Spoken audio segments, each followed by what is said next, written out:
بلال رضی اللہ تعالیٰ عنہ سے کہا تھا کہ بلال، جب مکہ فتح ہوا تو بلال سے کہا کہ بلال ذرا خانہ کعبہ کے اوپر چڑھ کے اذان دیجئے.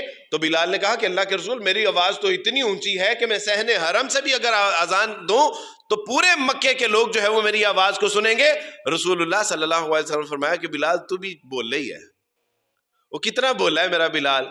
اوے بلال، تجھے کس نے کہا کہ تیری آواز مکے والوں کو پہنچانا مقصود ہے؟ اوے تیری آواز مکے والوں کو پہنچانا مقصود نہیں ہے، بلکہ دنیا والوں کو یہ دکھانا مقصود ہے کہ اسلام نیچوں کو اونچا کرنے کے لیے آیا ہے، اسلام ذلیلوں کو عزت دینے کے لیے آیا ہے، اسلام کمزوروں کو طاقت اور قوت دینے کے لیے آیا ہے، اسلام پستوں کو بلندیاں عطا فرمانے کے لیے آیا ہے. اس لیے بلال کہہ رہا ہوں کہ اتے چڑھ جا تے لوگاں نو دس کہ جڑے اسلام نو اپناندے نے اللہ سبحانہ و تعالی عزت، رفت، مقام و مرتبہ انہاں دے مقدراں چ لکھ دیندے نے.